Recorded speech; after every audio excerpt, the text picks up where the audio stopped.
Deklarata e Eurokomisares Marta Kos nuk ka të bëjë me Maqedoninë e Veriut. Ajo është e dhënë një konotacion krejtësisht tjetër, ndërsa tani për tani nuk ka kritere të reja kur bëhet fjalë për pranimin e vendeve kandidate në BE.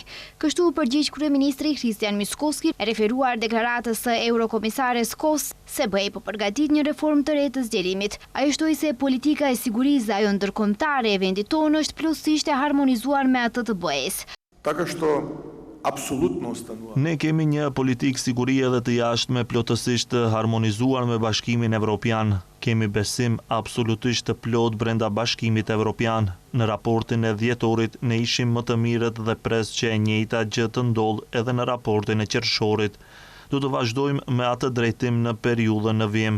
Ajo që është detyrimi ynë për te kushteve dypaleshe do ta përmbushim dhe do të jemi më të mirët dhe jemi më të mirët, pra ne vazhdojmë në atë drejtim.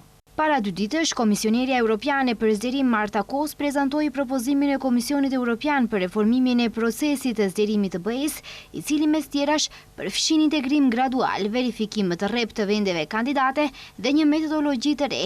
Kos tha se procesi po hyn në një moment të ri të Helsinkit. Për vendet kandidate kjo ide u interpretua veçanërisht e rëndësishme, duke pasur parasysh bllokadat dypalshe që kanë penguar procesin e antarësimit. Megjithatë, ende nuk dihet se në cilat faza të zgjerimit do të zbatohej kufizimi eventual i vetos.